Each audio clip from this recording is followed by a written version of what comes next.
So I had been previously successful, and what happened was I lost everything. And so I had to figure out how I was going to become successful again. And I was broken down emotionally, mentally, physically, financially. And it wasn't myself that pulled me out of that. What it was my teenage daughters were bringing home girls to the house. And they didn't have strong mothers in their lives, so I was coaching these girls, and I thought to myself, wow, I'm coaching these girls from a fetal position in the bed, you know, wondering where do I go next? So it's time for me to get out. So it's always been, for me, a responsibility to others and this like mission, like I need to serve and help others, that no matter what's going on with me, it forces me to pull myself out because I feel so, you know, ingrained in me that I have to help you. And how can I help you if I'm down? So what I tell people that I mentor and I coach and I work with is, you've got to figure out what's bigger outside of yourself so that when you're broken down, you have a reason to pull yourself out. And it's something stronger and bigger than you. For some people, it's God. For me, it's other people, other people's energy. I feel like I can help if I can do something, you know, and so I'm even more motivated to help others than myself. But I have to help myself first, because if I'm not whole and I'm not vivacious and energetic, then I can't really help anybody else. So it's really a sense of duty for others. Did you have any role model or somebody who introduced you to personal development and being so successful? Yes, for sure. First, when I was 25 years old, I did a personal development course called Landmark, which is world famous. And that changed my perspective on how I saw things. So I went from being a victim of the world to understanding that everything that was created around me was simply created because of the way I was perceiving it. And so that changed me. And then when I was in commercial real estate with C.B. Richard Ellis, I had multi-million-dollar producing bosses that sent me for thousands of dollars in leadership coaching, self-development.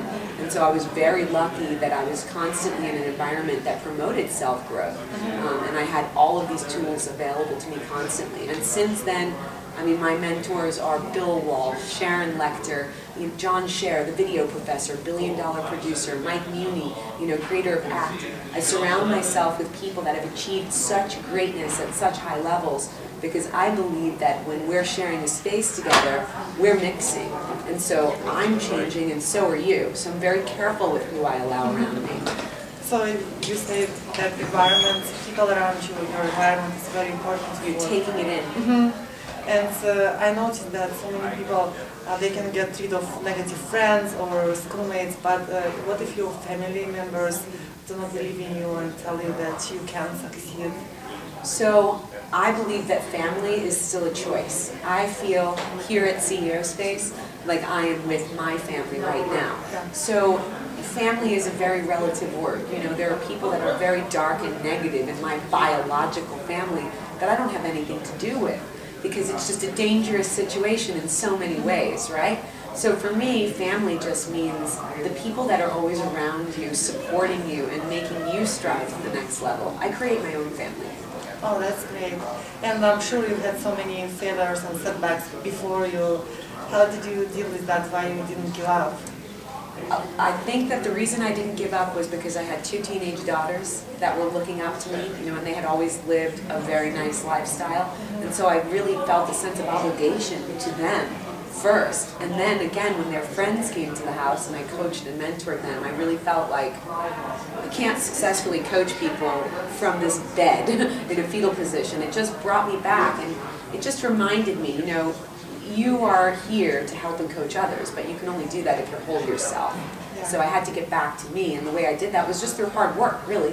Really hard work takes you out of whatever it is that you're thinking. So for me, I tell people it's all about ready, fire, aim. Just go. Don't wait for things to be perfected. Go. And later on you can refine and fine-tune it, but action is what helps me when I'm down. I need to have physical steps that I'm going to be performing to know that, we're going to be okay in the end. As long as I keep moving forward, I will win. As long as I don't give up.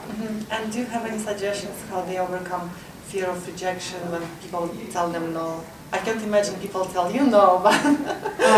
You know what, though? I was an actor, too, in theater, so you have to be able to take the no's. now that I'm grown up, I like to call it, I know that when I receive a no, that it's just as much of a blessing as when I receive a yes, because it just simply wasn't the path that I was supposed to go on. So I'm very sensitive to, if things are going really smoothly, like this interview, I know that I should say yes to that. When Bill Walsh says to me, Gia, why don't you get on a plane and come with me to Vegas tonight? I feel that I should say yes to that. Now, when I'm trying to do something with, let's say this lady right here, and every time I go to meet with her, boom, brick wall, boom, brick wall. I don't have to hit that brick wall anymore. I can sense it's coming, and I just walk away from it. So I think that everybody needs to start really tuning into who they are, and that means being healthy, both physically, mentally, emotionally. And once you have that healthy state, you have to start really listening and watching, because the signs are all around, showing us our golden path, down the yellow brick road, and we just have to take it. Yeah, as you mentioned, you have to be healthy physically and mentally. Do you have any specific rituals that you do every single day that keeps you healthy? I wouldn't say every single day, okay, but I do hot yoga, which gives me meditation with movement, and for me that works because my brain is so crazy. Physical meditation with the hot yoga really helps. And then if I'm really doing a good job, which I fall off the wagon at times, I'm not eating sugar. Less than 25 grams of sugar a day, preferably juicing, eating organic, real low on carbs and that kind of a thing. So that's going to help everybody, because I believe that the sugar addiction is as strong as any alcohol or drug addiction, or stronger in this country. Yes. And it's really not dealt with in an addictive fashion, and I think it should be. If I tell you I'm sensitive to heroin, I might OD and relapse right now, you're probably not going to put that in front of me. But if I tell you that sugar is a real problem for me, you're still going to buy me a box of chocolate for my birthday. Yeah. So it's definitely difficult in society, but you have to stop somewhere. Because if you want to be balanced, and you have to be balanced to really achieve success, that means starting with yourself physically. When people come to me and say, market my business, but they're sitting in a chair across from me and they're broken down and crying, I said, there's nothing to market here. You need to build yourself right now, because no matter what you sell, you're going to fail, because you're not whole right now. You don't even know who you are or what you want to do, so figure that out first. That's wonderful. And if you want to sum up in one sentence for those who want to break through from middle class to world class mentality and achieve success, where do they start? Where do they start? For me, I'm kind of biased.